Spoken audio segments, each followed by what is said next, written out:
Beaucoup de messages d'évangélisation pour ceux qui ne sont pas sauvés. Beaucoup de sermons destinés aux incroyants s'appuient sur ces paroles. Maintenant, c'est le jour du salut. Aujourd'hui, n'endurcissez pas vos cœurs.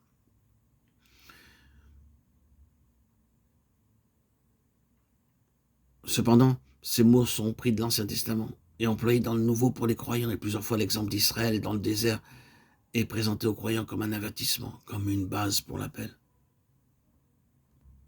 Pourquoi donc tout cela? N'ont-ils pas été transportés en type du royaume des ténèbres au royaume du Fils de son amour? En type, ne sont-ils pas passés par la voie ouverte, par le précieux sang? N'appartenaient-ils pas au Seigneur? Oui, mais le danger pour eux, c'était que la gloire puisse partir. En quoi consistait ce danger? Il résidait dans le fait que leur cœur n'était pas fondé sur la satisfaction de Dieu, mais sur leur propre satisfaction. C'était le point qui focalisait tout leur désir dans le désert. Ils marchandaient constamment avec Dieu, et si ce n'était pas en parole, c'était dans l'esprit. Ils disaient en fait, si tu satisfais notre désir et nous donnes ce que nous voulons, nous irons avec toi. Sinon, nous n'irons pas. Ce fut souvent ainsi. Et quand de temps à autre le Seigneur répondait à leurs requêtes, ils étaient très heureux, prêts à aller un petit peu plus loin, mais ensuite, ils devaient encore faire quelque chose de plus. Pour finir, Dieu leur a dit, assez de tout cela, je vous ai fait sortir pour ma satisfaction, pour mon plaisir, pour ma gloire. Ainsi, parce qu'ils négociaient avec Dieu, parce que ce fut toujours une affaire liée à leur satisfaction plutôt qu'à la sienne, la gloire est partie et la honte a frappé cette génération. Ainsi donc, le Jourdain doit être franchi, et le Jourdain signifie une fois pour toutes plénitude, finalité, surabondance. Il est Seigneur.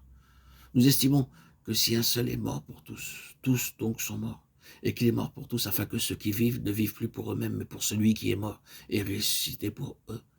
2 Corinthiens 5, 14, 15.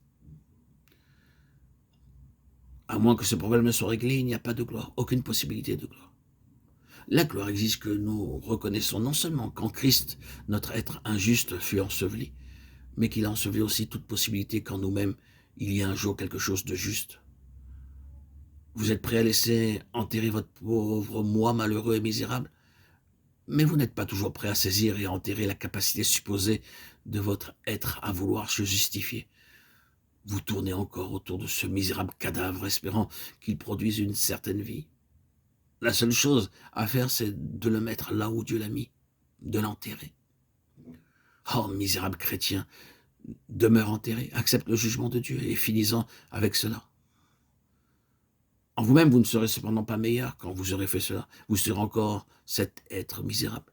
Le fait est que vous devrez cesser d'avoir vos yeux sur vous pour porter vos regards sur un autre, sur celui qui a pris votre place. Oui, le jugement et la mort doivent être acceptés pour laisser la place au Seigneur. C'est cela l'évangile pour les croyants. C'est l'évangile de la gloire du Dieu satisfait. Si vous voyez quelqu'un qui revient constamment à sa nature pécheresse, cette personne passe forcément par des temps difficiles. Et vous devez l'aider et être patient et compatissant envers elle, comprenant qu'il peut y avoir un certain arrière-plan pour expliquer cela.